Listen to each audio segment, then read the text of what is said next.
Bonjour à tous et bienvenue sur videobourse.fr pour une nouvelle analyse de la paire euro-dollar à moyen terme, donc en journalier.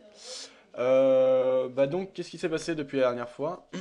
Donc, bien, j'avais dit qu'une zone de support se dessinait au-dessus du retracement des 61,8% de la tendance haussière de 2009, mais que je ne prenais pas d'ordre à l'achat puisque j'avais enchaîné 4 pertes justement en voulant jouer contre la tendance, sachant qu'en général je respecte un ratio 3 pour 1, donc le take profit est 3 fois plus grand que le stop loss. Bien même si je fais un gain maintenant c'est négatif, donc je vais pas m'entêter dans cette optique de trader contre la tendance ce mouvement. Là, je vais accepter la tendance, donc je ne prends plus position à l'achat. J'attends simplement un rebond pour prendre position en suivant la tendance, donc à la vente, à meilleur compte. Donc voilà. Donc concrètement, là j'ai tracé mon analyse technique comme je la sens en fait. Donc avec un canal baissier en reliant les différents points bas de la tendance. Voilà.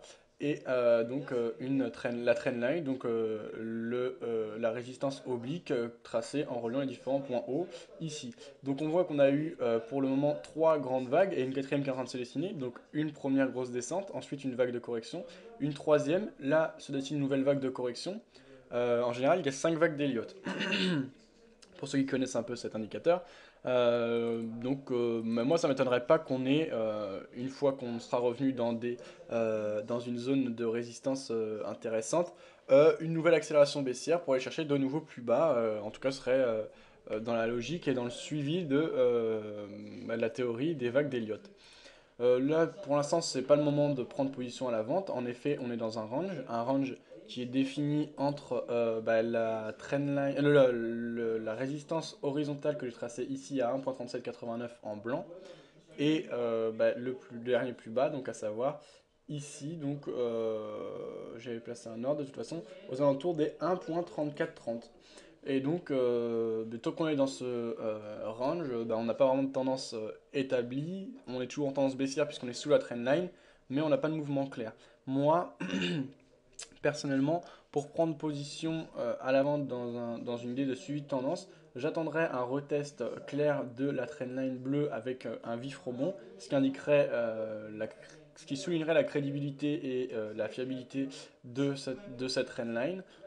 Pour l'instant, c'est un peu trop tôt à mon avis pour prendre position à la vente, puisqu'on est encore relativement au milieu du range, donc on attendra plutôt d'être aux alentours des plus hauts ou plus bas du range. C'est un range qui est assez difficile à tracer, puisqu'on a eu plusieurs petits points hauts, vous voyez, à la suite, on en a eu un encore récemment. Donc, difficile de savoir où se trouve la résistance, alors que le support est bien plus clairement défini.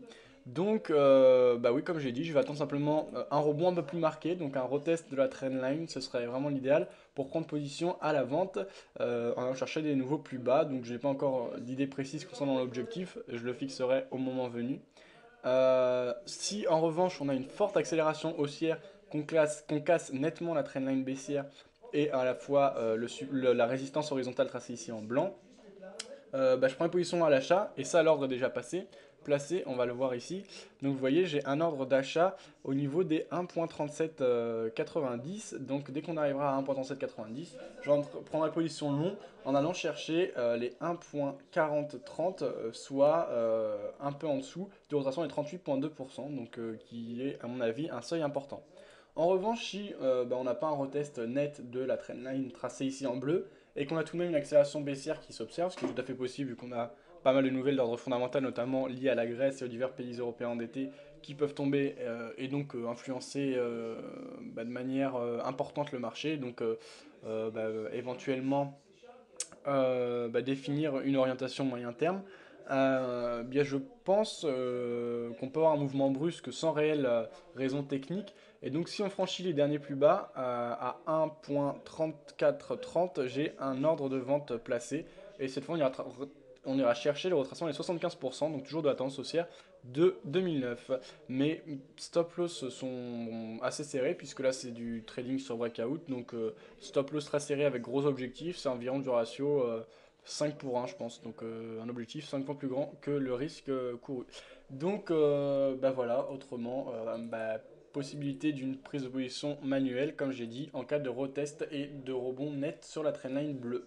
Si on a franchi mais que c'est pas net et qu'on met du temps et que ça se bagarre entre les haussiers et les entre les acheteurs et les vendeurs, puis qu'on a un test par exemple de la moyenne mobile exponentielle 50 ou de la moyenne mobile exponentielle 100, éventuellement on pourra également prendre position à la vente. Ça on le verra un peu plus tard. Pour l'instant on se concentre sur la trendline en bleu. Je pense que c'est le point le plus important dans les prochains jours à surveiller. Et ça peut être dans la soirée que ce point soit touché. Voilà, donc si vous avez des avis, questions, remarques relatifs à cette analyse, n'hésitez pas à poster sur le forum. A bientôt sur vidéobourse.fr.